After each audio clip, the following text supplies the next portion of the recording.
El Evangelio de San Juan nos habla de algo que es bien especial. Se habla de la fe. Dice el texto, para luego explicarlo, dice, mas a todos los que le recibieron, a los que creen en su nombre, les dio la potestad, otras versiones dicen, les dio el poder de ser hechos hijos de Dios. Resulta que cuando Dios pone a Adán en el huerto del Edén, Adán debía limitarse a obedecer. Él tenía que obedecer los mandatos de Dios. Ustedes recordarán que Adán, dice la Biblia, que todo lo que Dios le ordenó, que todo lo que Dios le dijo que hiciera, lo hizo bien y lo hizo rayando la perfección.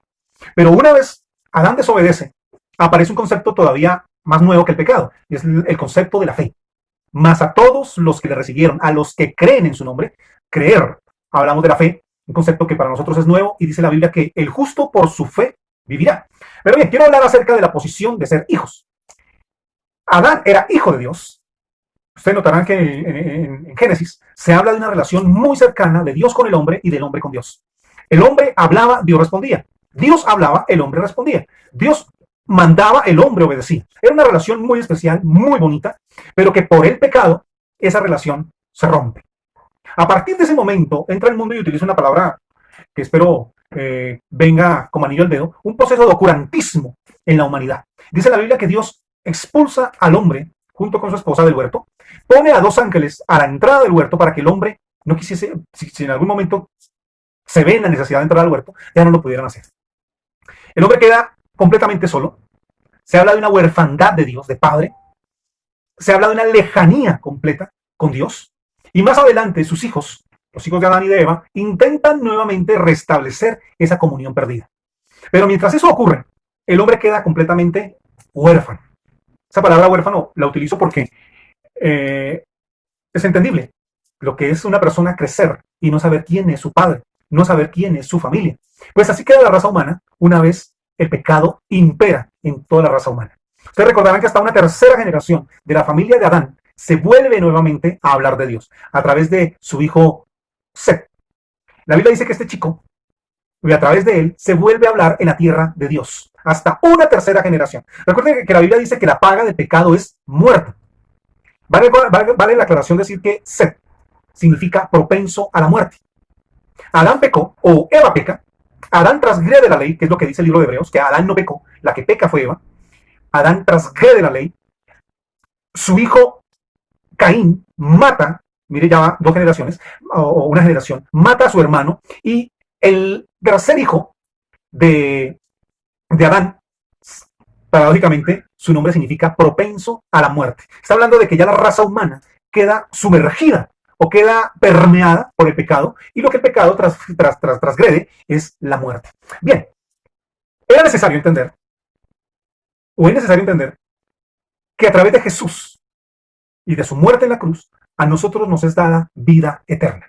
Bien, quiero aclarar lo siguiente. Durante el proceso del Éxodo, Dios también levanta a Moisés como el Salvador, no como Redentor, pero sí como el Salvador de la nación de Israel, como el gran guerrero, caudillo de la nación de Israel. Y dentro de las ordenanzas que se le dan a Moisés, había uno muy especial. Ustedes recordarán que a él le fue dado un modelo del tabernáculo. Una casa de oro, dice la Biblia que era sencillamente preciosa la elaboración de este tabernáculo, de lo cual se escogió de lo mejor que había dentro del pueblo de Israel para la elaboración y construcción de este tabernáculo. Ese tabernáculo tenía tres divisiones. Todos sabemos muy bien la división del atrio, la división del lugar santo y la división del lugar santísimo, y cada uno de los utensilios que formaban parte de estas tres partes, de estas tres divisiones. Pero lo que poco sabemos es el nombre de cada una de esas divisiones. La primera se llamaba el camino, la que daba del atrio al lugar santo. Se llamaba el camino. Luego venía la segunda división que se llamaba la verdad. Todos yo creo que cuando estamos escuchando estos términos nos acordamos de alguien que dijo yo soy. Pero resulta que la última división se llamaba la vida. Esas eran las tres divisiones que había en el tabernáculo. Por eso cuando Jesús en el Nuevo Testamento dice yo soy el camino, yo soy la verdad y soy la vida y nadie va al Padre si no es a través de mí. La gente lo tildó de loco porque dijeron ¿cómo se le ocurre a este señor decir que es el tabernáculo? Pues sí, Jesús simbolizaba o representaba ese tabernáculo. Es decir, que cuando el sacerdote, el sumo sacerdote, en el libro del Éxodo, entraba y pasaba por esas tres divisiones, necesariamente tenía que tener una relación con el Hijo, con Cristo. Y la única manera de poder llegar al Padre, allá en el arca del pacto, el arca de la alianza, era a través de Jesús. Todo lo que representaba el tabernáculo era simbología que se aplicaría o que se revelaría en el Nuevo Testamento en Jesús. En los colores, ustedes recordarán que habían 4 colores, era el carmesí, el púrpura, el azul y el blanco, que representan a los 4 evangelios, ya que los 4 evangelios representan a Jesús o mencionan a Jesús con esos 4 colores. Ahorita no tengo el suficiente tiempo para hablar acerca de estos 4 colores, pero más adelante, si hay el tiempo, lo vamos a hacer. Pero cada una de las divisiones era un proceso, o es un proceso por el cual todos nosotros debemos pasar. El camino, sí hay un camino, pero el camino es el comienzo del viaje, es el comienzo de partida que nos lleva a la verdad. La verdad, debemos entender que es un concepto pedagógico, y la verdad nos hará libres. Y último, la vida en el Espíritu. La vida soy, la vida del Espíritu. Pero tanto la verdad o el camino y la verdad y la vida no terminan ahí. Jesús va un poco más allá y dice, y nadie va al Padre. Es decir, Jesús es el medio para llegar al Padre. Ese es el evangelio completo.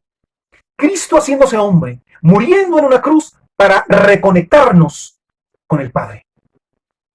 Ese es el evangelio genuino, ese es el evangelio real.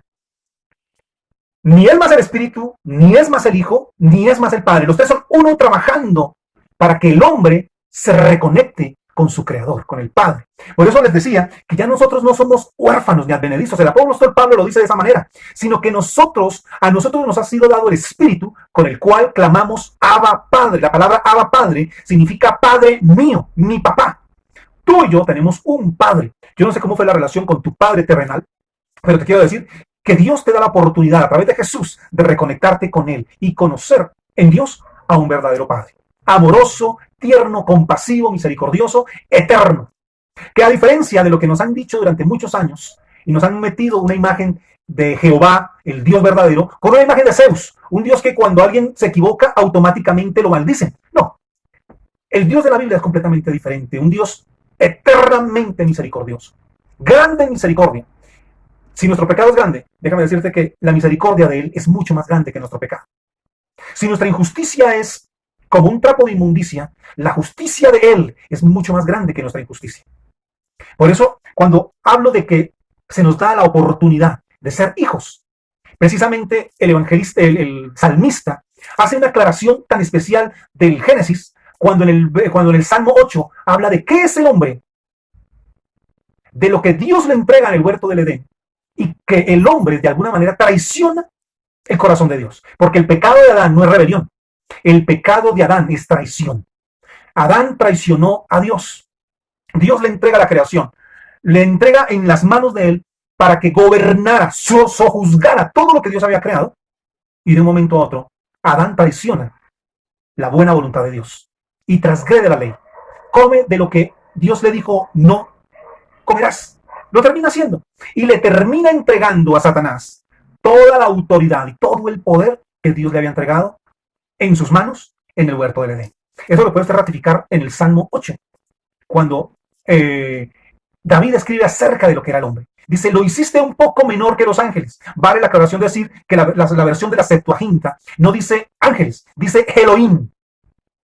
Aquí no quiero entrar en polémicas doctrinales, pero lo que quiere básicamente decir el original es que Dios creó al hombre un poco inferior que él.